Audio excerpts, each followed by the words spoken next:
Kembali bersiaran dalam Selamat Pagi Malaysia. Kalau tadi Syafiqah telah mungkin bawakan kepada anda perbincangan mengenai bagaimana dalam situasi pandemik COVID-19 ini wujudnya norma baru dan juga SOP-SOP harus kita patuhi, terutamanya dalam pengurusan pengajian Kementerian Pengajian Tinggi. Dan untuk kali ini, sebelum ini juga, sebelum sesi cerita pagi Sabah, saya bawakan kepada anda dua pelajar Malaysia berjaya untuk menyambung pelajaran di Universiti Harvard dan bagaimana sebenarnya penerimaan mereka melihat kekalangan-kekalangan yang dihadapi.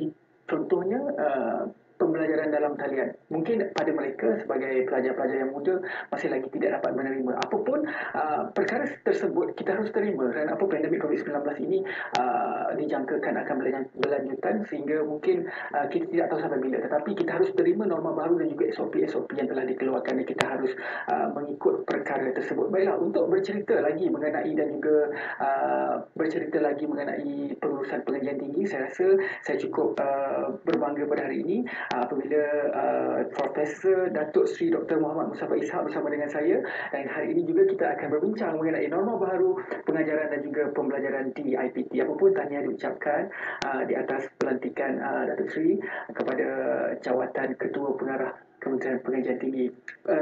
Ketua Pengarah Pengajian Tinggi, Pendidikan Tinggi. Hari Raya, masih lagi Hari Raya ke-9. Selamat Hari Raya Datuk Seri. Dikit lagi Sarawak depan kita. So mungkin selepas ini lah untuk kita menjamah sedikit. Cuma apabila diberi jawatan ini, perkara pertama yang tercetus dalam minat Datuk Seri apa? Ya, ini satu tanggungjawab yang cukup berat kepada saya ya, kerana kita berada dalam satu situasi yang sebelumnya tidak pernah wujud, tak pernah berlaku di Malaysia ini ya, di mana hampir seluruh kehidupan kita terkesan dengan apa yang berlaku di seluruh dunia COVID-19 ini ya. Satu wabak yang kita tak pernah terfikir akan berlaku dan kita di Malaysia juga turut terlibat. Dan akibat daripada itu kita lihat semua sektor telah menerima kesannya dan tidak terkecuali sektor pendidikan ya, daripada sekolah sampailah ke universiti malapetaka.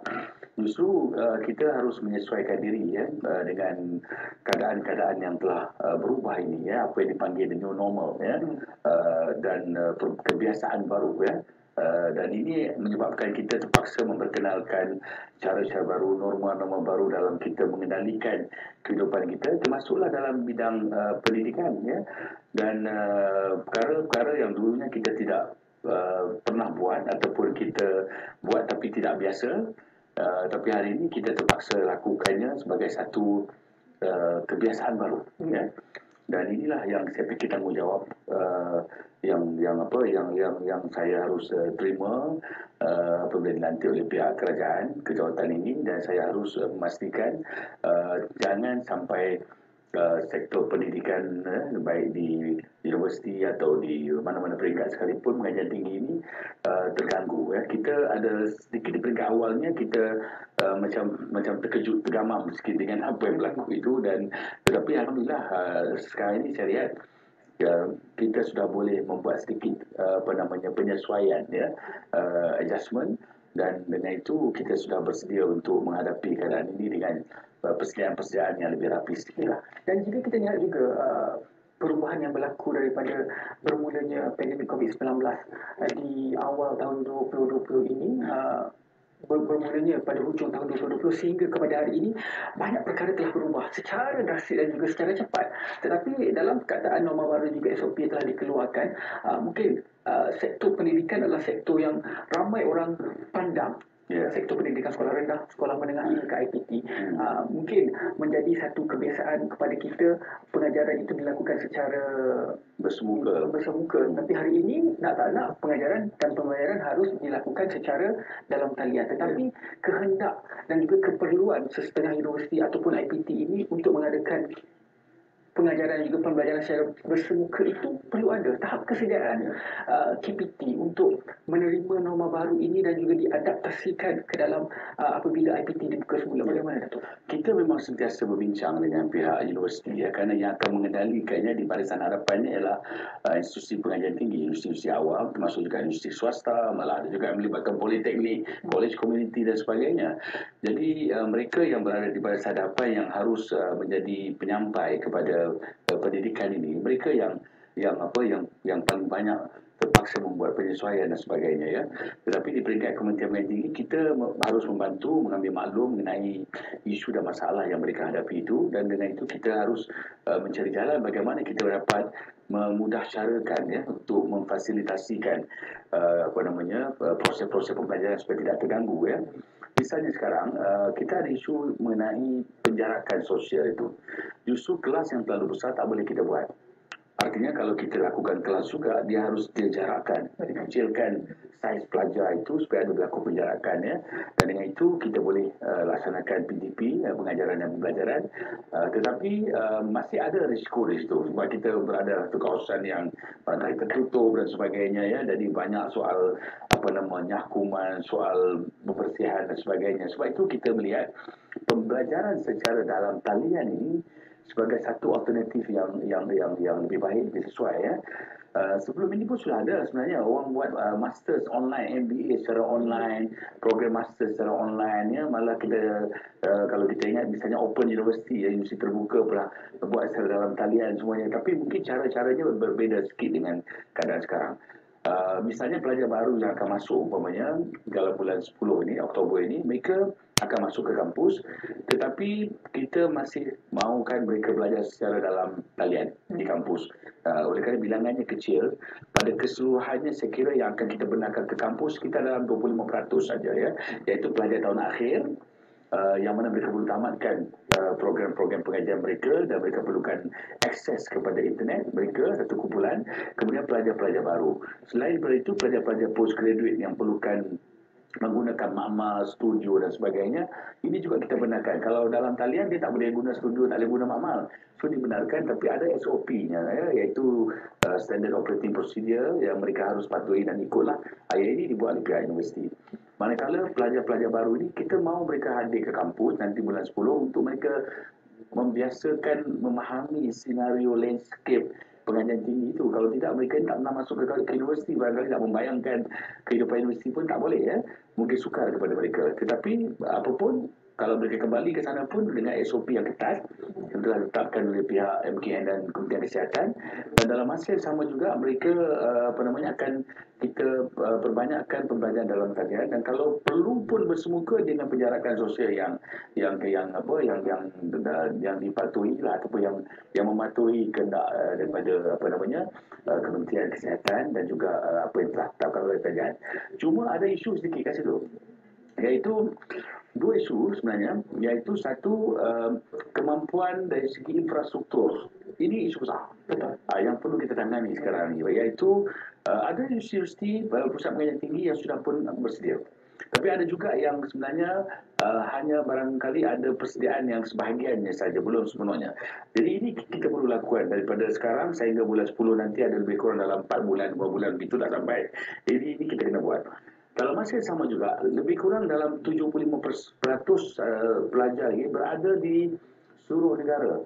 Ya, di Sabah kita ada 30,000, di Sarawak kita ada 30,000, di Sabah ada 29,000, dan mereka ni kalau di Semenanjung pun mereka ni berada di seluruh negara ya. Dan bukan semua tempat ini yang ada akses ataupun konektiviti ya. Dan kalaupun ada akses, apabila mereka nak belajar secara dalam talian, dia melibatkan soal data plan itu ya, mobile data plan itu ya, iaitu mereka kena beli ya, dan sebagainya. Jadi inilah yang isu yang timbul, di mana kita harus cari jalan bagaimana kita tidak membebankan pelajar. Artinya mereka bukan semua yang ada kemampuan, dan malah kalau dia ada kemampuan pun dia sudah membayar yuran. Jadi kalau dia nak belajar secara dalam talian, dia kena beli lagi data plan. Itu satu perkara yang amat membebankan mereka, dan saya kira pihak kerajaan sangat faham tentang perkara itu ya. Dan ini bukan satu perkara yang murah. Sebab itu kita sedang berbincang dengan pihak MCMC, pihak MDEC ya, dan juga dengan pihak-pihak telco ya, syarikat-syarikat telekomunikasi.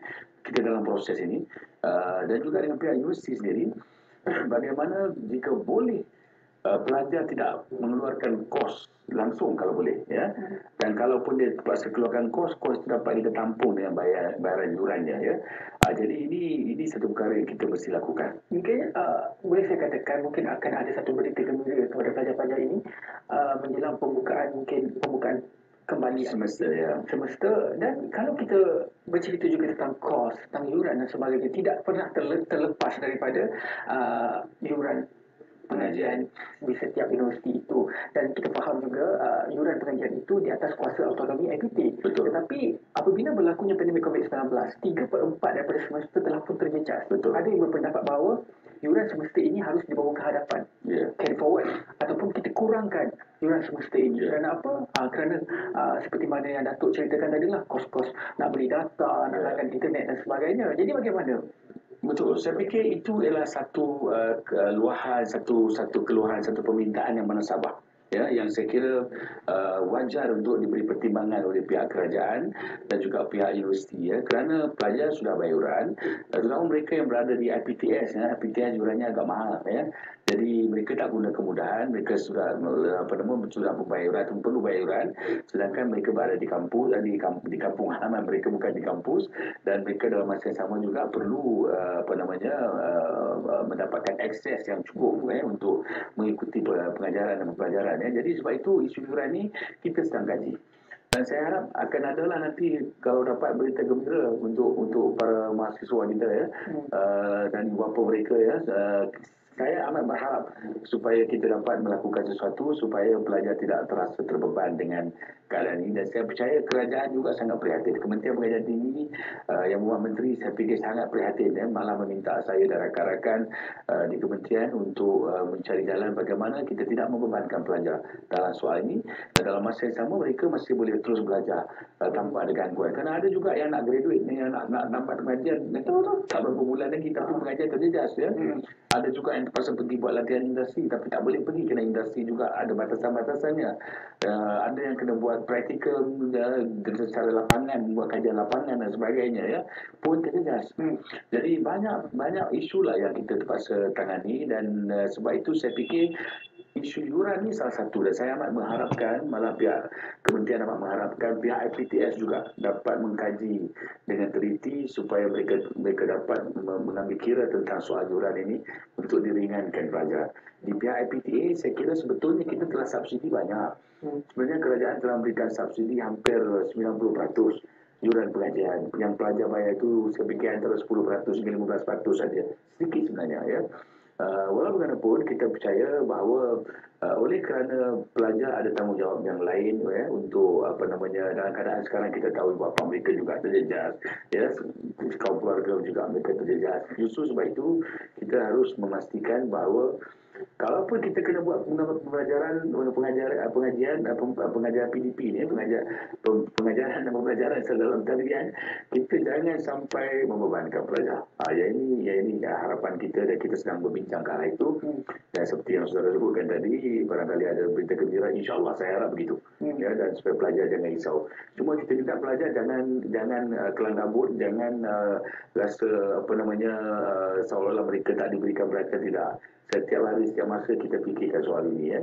Dan soal barang-barang mereka dalam kampus yang jangan risau. Itu insya-Allah kita minta pihak industri jangan balik, sebab kita bawa je hantar mereka pulang. Dia baru saja hantar mereka pulang, ya. Jadi saya fikir dalam keadaan sekarang mereka tak boleh tergesa-gesa pulang, ya. Kerana barang-barang mereka insya-Allah kita akan pastikan selamat. Saya harap pihak industri juga menjaga, memastikan perkara itu, dan insya-Allah bila keadaan sudah terkawal dan sebagainya, mereka boleh ambil barang-barang mereka itu. Dan apa yang ingin saya sebutkan ialah mereka tidak perlu risau soal akan kembali ke kampus ini. Hanya pelajar tahun akhir, pelajar yang perlukan pendidikan, pelajar yang tak ada akses saja yang mungkin kita akan bagi ruang, bukan mungkin, memang kita bagi untuk kembali ke kampus, dan pelajar baru. Dan kita juga sedang merancang bagaimana misalnya mereka yang berada di luar bandar, mereka yang berada di kawasan-kawasan yang ada kesukaran dari segi internet, bagaimana mereka boleh guna kemudahan di IPT yang lain yang berdekatan dengan kampung halaman mereka, rumah mereka misalnya, ataupun di pusat internet desa umpamanya, ataupun di mana-mana tempat yang barangkali ada wifi, kemudahan wifi. Jadi ini kita sedang fikirkan, dan pihak universiti sedang kumpulkan data-data itu, dan dengan itu pelajar boleh belajar di mana-mana lah. Jadi kalau dalam talian ni you can learn anytime, anywhere, ya, any place, ya. Jadi dengan cara itu dia tak terganggu, dan yang penting sekali kita tidak mahu mereka terbeban dalam soal ini. Kita masih ada masa lagi sebenarnya untuk kita orang kata slowly masuk ke dalam dunia baru. dunia harus kita terima. Nak sebenarnya tahun 2020 ini adalah dunia teknologi. Sebenarnya zaman teknologi inilah zaman yang perlu kita explore semua benda itu supaya menjadi lebih senang. Cuma dari aspek penyelidikan, pelajar-pelajar pasca siswazah master PhD, mereka perlu berada di kampus. Untuk buat satu research itu bukan satu perkara yang mudah. Kadang-kadang ada, mungkin di kalangan kawan saya juga pernah di lab sampai 24 jam. So, ini bagaimana? Mereka itu kapasiti mereka untuk pulang ke kampus tu bagaimana, dan juga aktiviti pendidikan mereka juga bagaimana? Betul, kita tahu bahawa ramai juga yang menggunakan makmal untuk buat pendidikan, untuk menamatkan pengajian mereka ya. Jadi kepada bidang-bidang yang mana mereka amat memerlukan makmal, dan kalau tidak mereka tak boleh selesaikan pengajian mereka, ini kita benarkan ya. Tetapi buat masa sekarang ini kita benarkan hanya untuk tahun akhir dulu. Untuk tahun akhir dulu kerana mereka perlu tamatkan, dan apabila pihak universiti sudah bersedia untuk membuat penjadualan, umpamanya kita pun tak boleh gunakan makmal dengan semua orang masuk dalam makmal sekaligus, kerana dia akan memberi kesan daripada penjarakan sosial itu. Jadi mungkin pihak universiti akan buat jadual misalnya ya, waktu-waktu tertentu yang boleh digunakan oleh kumpulan ini, pelajar tahun ini, semester ini dan sebagainya. Jadi mereka boleh belajar secara berjadual.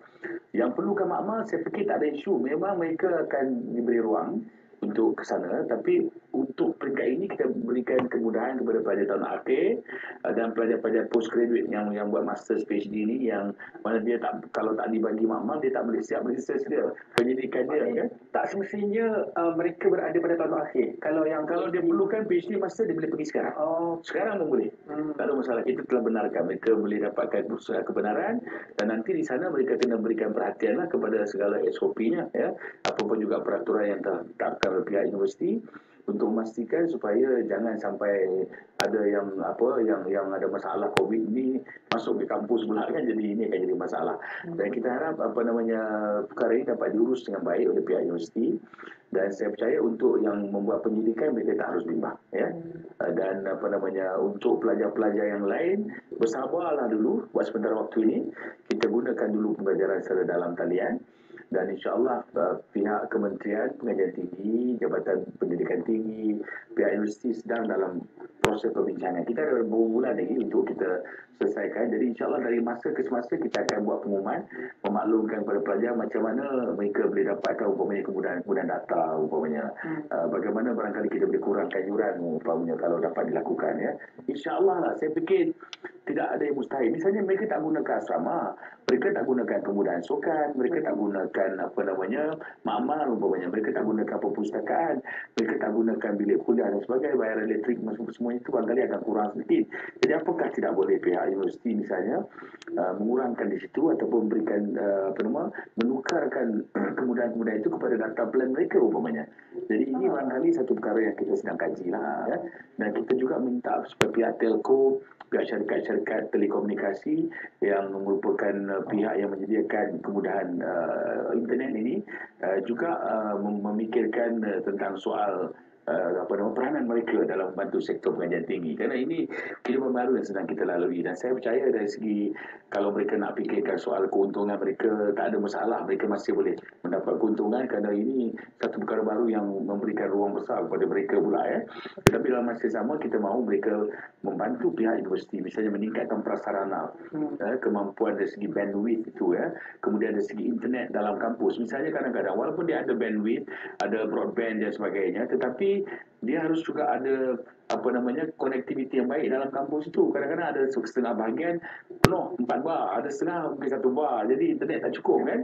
Jadi ini perkara yang kena lihat supaya semua sudut, semua ruang dalam kampus itu coveragenya itu full bar dan pelajar yang duduk di kampung-kampung pun dia dapat kemudahan itu. Jadi saya fikir ada blessing in disguise lah, maknanya inilah barangkali satu kesempatan baru untuk kita lakukan, negara kita umpamanya ya, melakukan satu transformasi besar dari segi digital education, pendigitalan pendidikan, dengan semua perkara dan nota kuliahnya, bahan pengajarannya harus diubah masuk dalam talian dan sebagainya. Mungkin satu perkara yang menarik, kita harus sambung tentang topik secara spesifiknya pendigitalan pendidikan. Kita tak punya banyak masa, Datuk. Terima kasih banyak-banyak. Saya kira banyak sudah kita rungkaikan orang tetap berfikir, dan juga kemauan-kemauan mungkin penonton untuk tahu apa status di KPT sekarang. Terima kasih banyak-banyak Datuk Seri di atas pencerahan itu tadi. InsyaAllah selepas ini mungkin akan ada lagi Mungkin banyak lagi perlu sesi dijelaskan. dengan Datuk Seri. Saya tunggu sesi itu. Saya minta dengan penerbit nanti. Terima kasih banyak-banyak Datuk Terima Seri. kasih kepada RTM. Baiklah.